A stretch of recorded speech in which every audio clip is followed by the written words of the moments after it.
সেনাপ্রধানকে নিয়ে কি হচ্ছে? সেনাপ্রধানকে নিয়ে গতকালকে বলেছি, সেনাপ্রধান বিদেশ সফর সংক্ষিপ্ত করে তড়িঘড়ি করে দেশে ফিরেছেন এবং তিনি শাহজালাল আন্তর্জাতিক বিমানবন্দরে ল্যান্ড না করে তেজগাঁও বিমান ঘাঁটিতে ল্যান্ড করেছেন। এর পেছনে কারণ কি, যদিও ব্যক্তিগতভাবে বিভিন্ন কারণ শুনছি, কিন্তু সেনাপ্রধানের মতো এত সেন্সিটিভ একটা জায়গায় একেবারে নিশ্চিত হওয়া ছাড়া কোনো কারণ সম্পর্কে আমরা আলোচনা করতে চাই না। আপনারা এটাও জানেন যে আমরা আমাদের চ্যানেলে কোনো ধরনের গাঁজাখুরি গল্প না বলার চেষ্টা করি। ভুলভ্রান্তি তো মানুষেরই হয়, ভুল হবে, কিন্তু কোনো ধরনের কোনো পক্ষের কোনো বিপক্ষে হয়ে কথা বলা কিংবা অতিরিক্ত কথা বলা, যা সত্য নয় সেই কথাগুলো বলা, সেগুলো অ্যাভয়েড করার চেষ্টা করি। সেই ক্ষেত্রে সেনাপ্রধানের এই কথার আগে আর একটা কথা বলে রাখি। গতকালকে একটা ব্যাপার ভাইরাল হয়েছিল, সেটা হচ্ছে যে রাজশাহী বিশ্ববিদ্যালয়ের একটি হল থেকে বিপুল পরিমাণ অস্ত্র উদ্ধারের ঘটনা ঘটেছে। সেই ভাইরাল হওয়া ঘটনাটা রাজশাহী বিশ্ববিদ্যালয় কর্তৃপক্ষ অস্বীকার করেছেন এবং তারা বলেছেন যে রাজশাহী বিশ্ববিদ্যালয়ের নবাব আব্দুল লতিফ হলে এরকম কোনো ঘটনা ঘটেনি। যেহেতু কর্তৃপক্ষ অস্বীকার করেছেন, সেখানে আর কিছু বলার থাকে না, সুতরাং তথ্যটি ভুল বলেই এখন মনে হবে। যাই হোক, চলে আসি সেনাপ্রধানের কথায়। সেনাপ্রধান গত কালকে যখন ফিরেছেন, তার আগে থেকেই কালকে দিনের বেলা থেকেই আমরা দেখেছি ব্যাপক অ্যাকশন।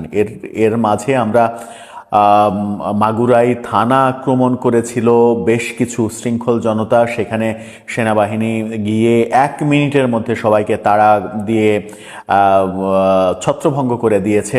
এরকম ঘটনা আমরা দেখেছি। দেশের বিভিন্ন জায়গায় সেনাবাহিনীর অ্যাকশন একেবারে দৃশ্যমান হয়েছে। গত রাতে গভীর রাত পর্যন্ত সেনাবাহিনী ঢাকার বিভিন্ন রাস্তায় টহল দিয়েছে, বিভিন্ন রাস্তায় চেকপোস্ট বসিয়ে অভিনব কায়দায় চেক করেছে। তার মানে সেনাপ্রধানের কাছে একটা স্পেসিফিক মেসেজ রয়েছে, যে মেসেজটা যে দেশের আইন শৃঙ্খলা পরিস্থিতি একেবারে তলানিতে ঠেকেছে, সেই আইন শৃঙ্খলা পরিস্থিতির উন্নতি করতে হবে, নতুবা আন্তর্জাতিক অঙ্গনে সেনাবাহিনীর যে সুনাম, সেই সুনাম বিনষ্ট হবে। সেনাপ্রধান সেই কাজেই লেগেছেন এবং সেই কাজে লাগতে গেলে অনেক রকমের ব্যত্যয় ঘটবে, তার বিরুদ্ধ শক্তি অনেকে জেগে উঠবেন, এটাই স্বাভাবিক। কিন্তু সেনাপ্রধান তার মতো করে কাজগুলো গুছিয়ে আনছেন। এতে করে যদি কারো ক্ষতিও হয়ে যায়, দেশকে রক্ষার জন্য, দেশের স্থিতিশীলতা বজায় রাখার জন্য, যদি কোনো গোষ্ঠী, কোনো রাজনৈতিক দলের কিংবা রাজনৈতিক এজেন্ডা বাস্তবায়ন করে কারো যদি কোনো ক্ষতি হয়ে যায়, এমনকি দেশের পরিস্থিতি স্বাভাবিক করার জন্য অনেকে বলছেন যে এই সরকারের পরিবর্তে যদি নতুন সরকারও আনতে হয়, সেটাও দেশের মানুষ স্বাগত জানাবে। তবুও দেশের আইন শৃঙ্খলা পরিস্থিতির উন্নতি চায়। দেশের বেশিরভাগ মানুষ মনে করেন আইন শৃঙ্খলা পরিস্থিতির একেবারে অবনতি হয়েছে, আইন শৃঙ্খলা পরিস্থিতি তলানিতে গেছে। ভারত থেকে নানা রকমের কথা বলা হচ্ছে। ভারতের গণমাধ্যম সেনাপ্রধানকে নিয়ে নানা রকমের রং চং মাখিয়ে নানা খবর বলছেন, দিচ্ছেন। এমন খবরও বলা হচ্ছে যে সেনাপ্রধান ডক্টর ইউনূসের মধ্যে লেগে গেছে। সেই খবরগুলোকে আমরা কখনোই গুরুত্ব দিতে চাই না, কারণ ভারতীয় মিডিয়াতে অনেক সময়ই দেখা যায় যে বেশি রং চং লাগিয়ে একটা খবরটাকে 10% খবরটাকে ফুলিয়ে ফাঁপিয়ে 200% করে ফেলা হয়। সেটা অনেকাংশে হয়, আবার কিছু কিছু খবর তো সত্য খবরও থাকে। যেমন একেবারে নিরেট সত্য খবর একটা বলি। ভারতের পররাষ্ট্র মন্ত্রণালয়ের মুখপাত্র রণধীর জয়সওয়াল, তিনি শুক্রবার তার নিয়মিত যে ব্রিফিং, সেই ব্রিফিংয়ে বাংলাদেশ সম্পর্কে অনেকগুলো প্রশ্নের উত্তর দিয়েছেন এবং বাংলাদেশ সম্পর্কে প্রশ্নের উত্তরে তিনি যেটা বলেছেন সেটা হচ্ছে ইনক্লুসিভ নির্বাচনের কথা বলেছেন। বাংলাদেশে ইনক্লুসিভ নির্বাচন হতে হবে, যে কথাটা সেনাবাহিনী প্রধান বলেছিলেন। ইনক্লুসিভ নির্বাচন বলতে এটাই বোঝায় সব দলকে নিয়ে নির্বাচন করতে হবে, এটা ভারতের ভাষ্য। ভারতের কাছে শেখ হাসিনাকে চেয়ে যে চিঠি দেয়া হয়েছে, সেই চিঠিকে গুরুত্ব দেননি, সেটাকে একেবারে গুরুত্বহীন হিসেবে দেখছে ভারত, এমনটাও শোনা যাচ্ছে। ইউনূসের যে বক্তব্য, সেই বক্তব্যের বিরোধিতা করা হয়েছে। সেই বক্তব্যের বিরোধিতা করে যেটা বলা হয়েছে, ডক্টর ইউনূস বলেছেন যে পলাতক নেত্রী, পলাতক দল বিদেশের মাটিতে বসে বাংলাদেশের বিরুদ্ধে ষড়যন্ত্র করছে, বাংলাদেশকে নিয়ে যাচ্ছে তাই খেলা খেলছে। এই বক্তব্যের বিরোধিতা করা হয়েছে, এই বক্তব্য সত্য নয় বলা হয়েছে, এরকম নানা কথা বলা হয়েছে। মূলত ভারত এবং বাংলাদেশের আরেকটা কথা বলা হয়েছে, সেটা হচ্ছে ভারত বাংলাদেশের যে বৈঠক হলো, সেই বৈঠককে একেবারে রুটিন বৈঠক হিসেবে আখ্যায়িত করা হয়েছে, একেবারে গুরুত্বহীন বৈঠক। এটা রুটিন বৈঠক হতে হয়, তাই হচ্ছে, এরকমভাবে আখ্যা দেওয়া হয়েছে। তার মানে হচ্ছে যে বাংলাদেশের সঙ্গে, বাংলাদেশের বর্তমান সরকারের সঙ্গে ভারতের সম্পর্ক যে উন্নতি হয়নি, যে উন্নতির কথা ডক্টর ইউনূস বিবিসির সঙ্গে সাক্ষাৎকারে বলেছিলেন, সেটা যে দৃশ্যমান হয়নি, সেটা রণধীর জয়সওয়ালের এই ব্রিফিংয়ে স্পষ্ট হয়ে উঠল।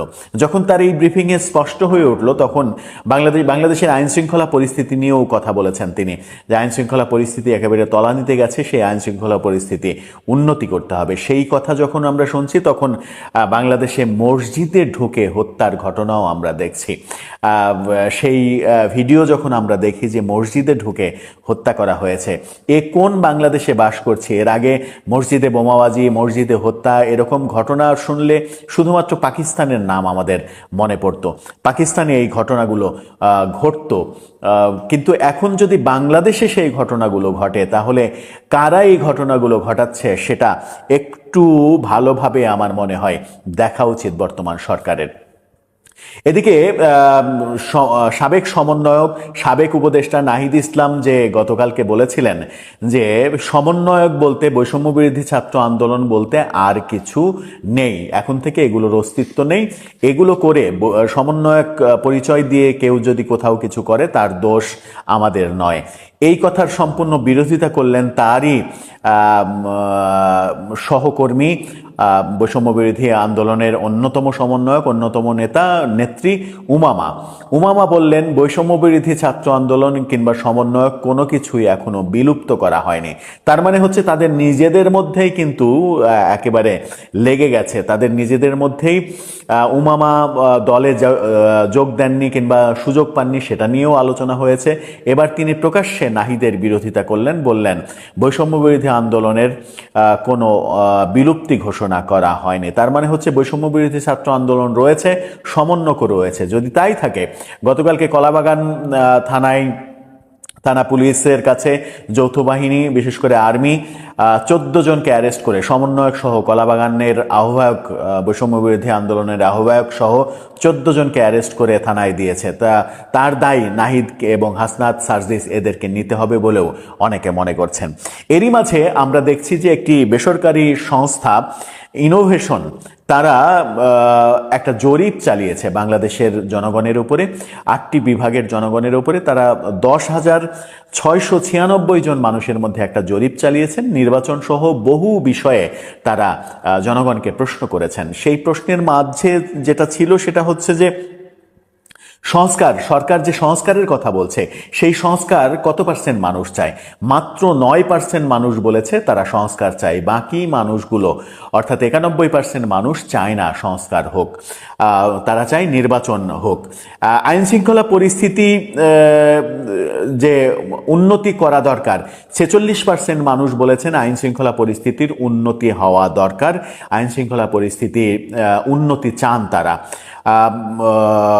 সংবিধান সংস্কারের প্রসঙ্গে, সংবিধান সংস্কারের কথা এই সরকার বলছে, এবং ওই সমন্বয়করা, সাবেক সমন্বয়ক, এখন তো সমন্বয়কের অস্তিত্ব নেই, নাহিদ বলেছেন, নাগরিক পার্টি তারা বলছে যে সংবিধান সংস্কার করতে হবে, সরকার বলছে সংবিধান সংস্কার করতে হবে, ছাত্ররা বলছিল বর্তমান সংবিধান ছুঁড়ে ফেলতে হবে।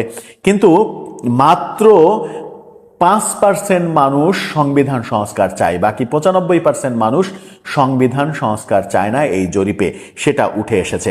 97% মানুষ বলছে দ্রব্যমূল্য নিয়ন্ত্রণ করতে সরকার ব্যর্থ হয়েছে। 97%, মাত্র 3% মানুষের সমর্থন নাই। 97% মানুষ বলছে দ্রব্যমূল্য নিয়ন্ত্রণে সরকার পরিপূর্ণভাবে ব্যর্থ হয়েছে। কর্মসংস্থান দিতে ব্যর্থ হয়েছে সরকার, এই কথা বলছে 75% মানুষ। অর্থাৎ দেশের 75% মানুষ বলছে এই সরকার কর্মসংস্থান দিতেও ব্যর্থ হয়েছে। মাত্র 29% মানুষ বলছে যে চাঁদাবাজি কমেছে, বাকি মানুষ সবাই বলছে চাঁদাবাজি বেড়েছে। 57% মানুষ, এই জরিপের 57% মানুষ বলছে 2025 এই বছরের মধ্যে জুন এবং ডিসেম্বর এই সময়ের মধ্যেই নির্বাচন দিতে হবে। 14% মানুষ মাত্র চাই 26 সালে নির্বাচন হোক। 62% মানুষ কাকে ভোট দেবেন সেই সিদ্ধান্ত নিয়ে ফেলেছেন। 62% মানুষের মধ্যে সিদ্ধান্ত হয়ে গেছে তারা কাকে ভোট দেবেন। তার মানে হচ্ছে যে 38% মানুষ এখনো সিদ্ধান্ত নেননি কাকে ভোট দেবেন। এটা একটা গুরুত্বপূর্ণ ব্যাপার যে 38% মানুষ এখনো সিদ্ধান্ত নেননি কাকে ভোট দিবেন। সেই অনুসারেই কারা নির্বাচনের জরিপে এই মুহূর্তে যে জরিপ করা হয়েছে তাতে ছাত্রদের তৈরি নতুন দলের একেবারে ভরাডুবি অবস্থা। তারা এই যে জরিপ 10,696 জন মানুষ, তার মধ্যে মাত্র 5% মানুষের সমর্থন পেয়েছে। মাত্র 5% মানুষ চায় ছাত্রদের যে নতুন দল সেই দলকে ভোট দিতে। ভোটের এই জরিপে বিএনপি সবার থেকে এগিয়ে রয়েছে। বিএনপি 41.7% মানুষের সমর্থন পেয়েছে এই জরিপে। এরপরে জামাত 31.6% মানুষের সমর্থন পেয়েছে। আওয়ামী লীগ পেয়েছে 13.9%, অর্থাৎ 14% মানুষ, এই জরিপে 14% মানুষ বলেছে আওয়ামী লীগকে তারা ভোট দেবে। কিন্তু এই জরিপের সব থেকে গুরুত্বপূর্ণ যে জায়গা সেটা হচ্ছে যে 62% মানুষ ভোট দেওয়ার সিদ্ধান্ত নিয়েছে, এখনো 38% মানুষ কিন্তু ভোট দেওয়ার সিদ্ধান্তই নেয়নি জরিপ বলছে। তার মানে হচ্ছে সেই 38% মানুষ যারা ভোট দেওয়ার সিদ্ধান্ত নেননি তাদের সিদ্ধান্তের ওপরেই নির্ভর করবে মূলত আগামী ভোটে কাদের দিকে পাল্লাটা হেলে যাবে। এর মাঝে এরপরে ইসলামী আন্দোলন 2% মানুষ তাদেরকে সমর্থন করেছে এবং জাতীয় পার্টি, আশ্চর্য হলেও জাতীয় পার্টিও এই জরিপে তাদের সমর্থন পেয়েছে। 1% মানুষ জাতীয় পার্টিকে সমর্থন করেছে। এরপরে অন্যান্য দল এখন যাদের বাগাড়ম্বর শোনা যাচ্ছে, এই নুরুল হক নূরের দল, জুনায়েদ সাকির দল, এই দল ওই দল, তাদের কারোরই তেমন কোনো অস্তিত্ব খুঁজে পাওয়া যায়নি এই জরিপে। এই জরিপে সবার থেকে এগিয়ে বিএনপি, তৃতীয় অবস্থানে আওয়ামী লীগ রয়েছে।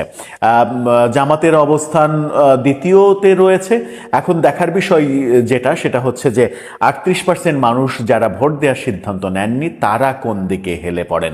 আগামী নির্বাচন যদি সবাই নির্বাচন করে, সবাই যদি নির্বাচনে অংশগ্রহণ করে এবং আলাদা আলাদা নির্বাচন যদি করে, বিএনপি, আওয়ামী লীগ, জামাত যদি আলাদা আলাদা নির্বাচন করে, তাহলে জামাতের অবস্থান 2 নম্বরে থাকবে বলে অনেকে মনে করেন না। মনে করেন যে বিএনপি আওয়ামী লীগের মধ্যেই মূল প্রতিদ্বন্দ্বিতা হবে। যেহেতু আওয়ামী লীগ 15-16 বছর শাসন করে ক্ষমতাচ্যুত হয়েছে, সেই কারণে বিএনপির অবস্থান অনেক ভালো। বিএনপি সরকার গঠন করবে এবং আওয়ামী লীগ হবে প্রধান বিরোধী দল যদি আওয়ামী লীগ নির্বাচনের সুযোগ পায়। আর আওয়ামী লীগকে নির্বাচনের সুযোগ না দিলে সেই নির্বাচনে বিএনপিও অংশ